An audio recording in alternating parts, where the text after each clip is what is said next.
चमचमीत रसरशीत आज आपण शेंगोळे करणार आहोत.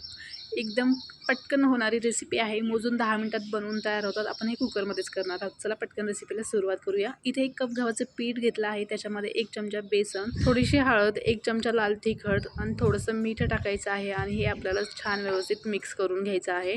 आता एक वाटण आपल्याला इथं तयार करायचं आहे. त्याच्यामध्ये पाव चमचा जिरं आणि 7 ते 8 लसणाच्या पाकळ्या घेतल्या आहेत. हे आधी आपल्याला मिक्सरला छान फिरून घ्यायचं आहे. आता थोडंसं चमच्यामध्ये काढून घ्यायचं आहे साईडला.